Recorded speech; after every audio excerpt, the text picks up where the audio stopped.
In this lesson, we're going to expand on that basic stripped down rhythm pump where we sync up with the metronome that we did in the last lesson. We're still going to use the metronome, but what we're going to do is introduce a chord into the exercise. And that chord is going to be an E7.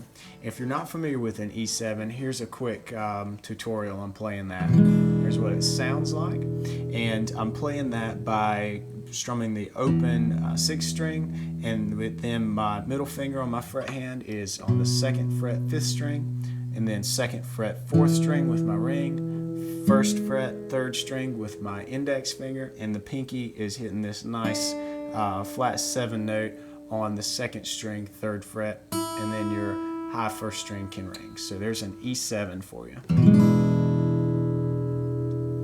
Now what I'm going to do in this exercise is keep that steady bass pumping, but we're going to pick out the chord at different spots in the rhythm. We're going to move when we pick the chord around.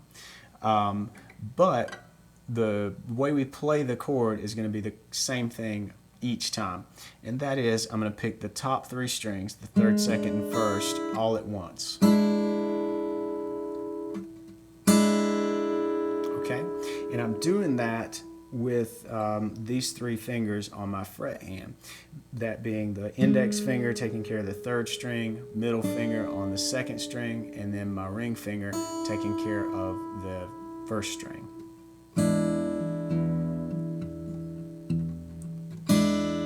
So something like that. Let's get into the exact exercise, and I think you'll see more about where we're going with this.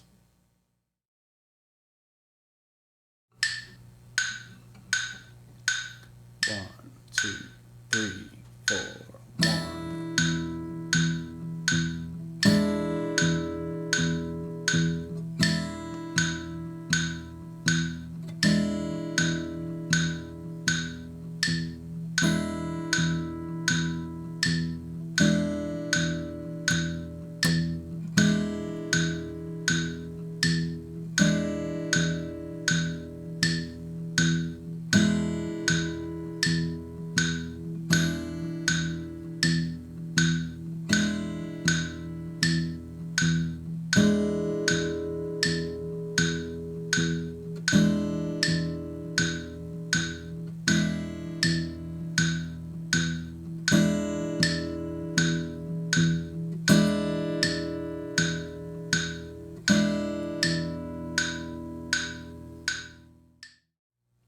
What we did there was move the chord to be played on different beats.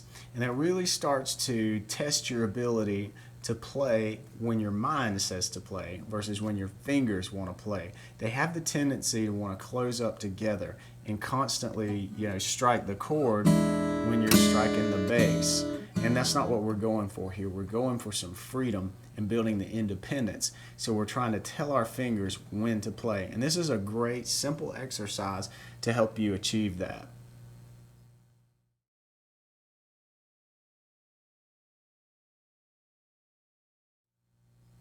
So far we've taken a bar and we've divided it into 4 beats. But what's pretty cool, and what we're going to do in this lesson, is take the 4 beats and subdivide those. So we're going to cut them in half and get in between the downbeat so that we're playing on 8th notes. So when you count quarter notes, it's 1, 2, 3, 4. When you count 8th notes, it's 1 and 2 and 3 and 4. And so the and in between there, that's kind of the space between the downbeat. And that's what we're going to work on in this exercise.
So that exercise is really going to help you separate your thumb and your fingers, because for the first time we're not playing together, we're playing independent of each other. So really spend some time on this exercise. This is where things start to get really cool, and again it strengthens the idea that you're telling your fingers on your picking hand when to pick, versus your muscle memory and everything getting in the way.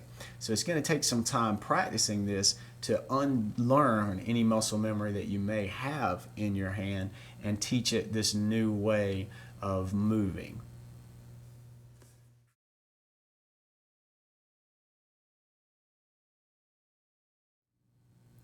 After you've gotten comfortable with the last lesson and playing in between the notes, the next thing that we want to do is take that subdivision of notes concept further and divide by 3 instead of 2. So this time we're going to end up with what we call triplets. And counting a triplet is a little different than counting the eighth notes like we just did. The eighth notes are counted 1 and 2 and 3 and 4 and. For triplets, you got to fit more in there, and we count them like this: 1 triplet, 2 triplet, 3 triplet, 4 triplet. And that rhythm is one of the main rhythms that it runs rampant throughout the blues. You hear it in things like this. That's very much triplet based, and of course that's just one small quick example. But what we're going to do in this piece, in this exercise, is get you comfortable with picking out a triplet. So here we go.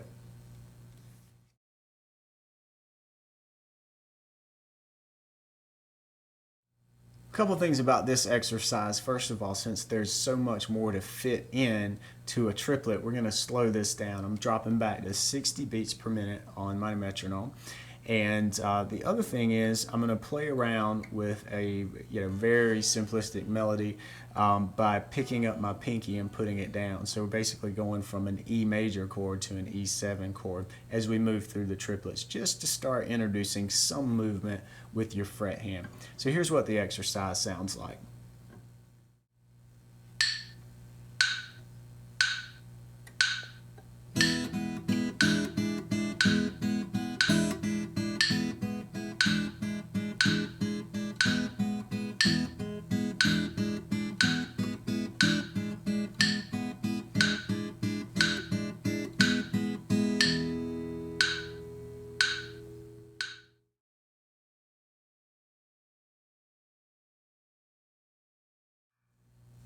All right, and here's another exercise that's very much like that one we just did, but it's introducing a little bit more of an interesting chord for us. It's still an E7, but it's played in this shape here.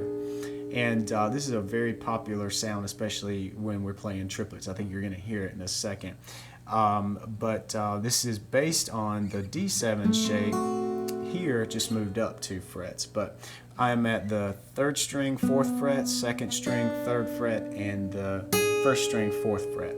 And then you're going to see me slide back a whole fret just to move the chord around and make things a little more bluesy. So take a listen to this exercise. I think you're going to really start to hear the blues coming from this triplet and using these chords.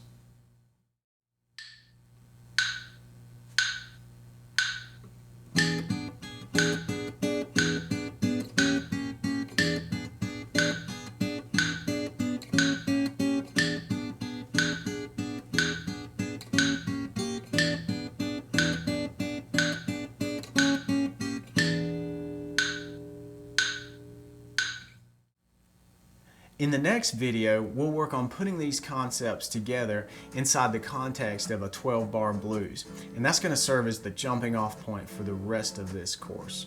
Before you move on, I really want to encourage you to stop and take some time to work through these exercises with a metronome and really focus on improving your timing. This is a way to get some big results early in the course, and everything that you do right now, the hard work that you put in, is only going to benefit you every step of the way after. So to that end, I've put together a quick practice guide to help focus your practice session so that you can get those big results. So practice up, and I'll see you in the next video lesson.